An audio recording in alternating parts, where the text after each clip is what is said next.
बोलिए तुलसी मैया की जय। कार्तिक माह में सभी औरतें तुलसी जी को जल से सींचा करती थीं। एक बुढ़िया भी थी जो कार्तिक माह में तुलसी को सींचने जाती थी और जब वह जाती तो तुलसी माता से कहती कि हे तुलसी माता, सत्य की दाता, मैं तेरा बिरवा सींचती हूँ।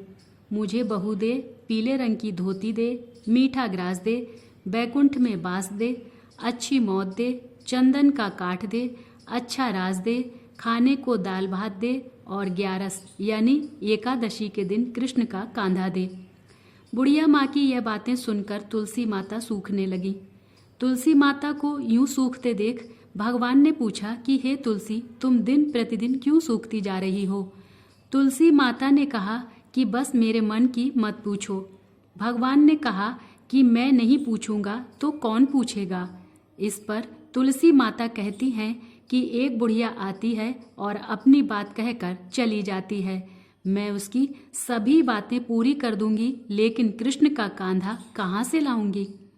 भगवान कृष्ण बोले कि वह मरेगी तो अपने आप ही कांधा देने आऊंगा। तुम बुढ़िया माई से यह बात कह देना। इसके बाद बुढ़िया मर गई।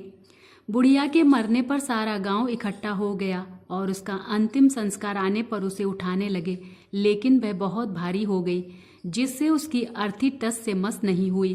सभी बोले कि यह तो बहुत संस्कारी थी, बहुत पूजा पाठ करती थी, कोई पाप नहीं किया, फिर भी यह इतनी भारी कैसे हो गई? बूढ़े ब्राह्मण के वेश में भगवान आए और कहने लगे कि यह भीड़ कैसी है? तब गांव वाले बोले कि एक बुढ़िया मर गई है और वह इतनी पापिन थी कि उसकी अर्थी नहीं उठ रही है, बहुत भारी हो गई है। भगवान बोले कि मुझे इसके कान में कुछ कहने दो, फिर यह उठ जाएगी। भगवान बुढ़िया के पास गए और उसके कान में कहा कि माई, तू अपने मन की कर ले। पीतांबर की धोती ले, मीठा ग्रास ले, बैकुंठ में बास ले, चटक की चाल ले, चंदन का काठ ले, झालर की झंकार ले, दाल भात ले और कृष्ण का कंधा ले।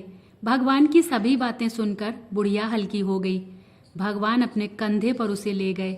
बुढ़िया को मुक्ति मिल गई और वह बैकुंठ को चली गई। हे तुलसी माता, जैसे आपने उस बुढ़िया माई की मुक्ति की, वैसे सभी की करना। जैसे भगवान ने उसे कांधा दिया, हमें भी देना। जय श्री कृष्णा। राधे राधे।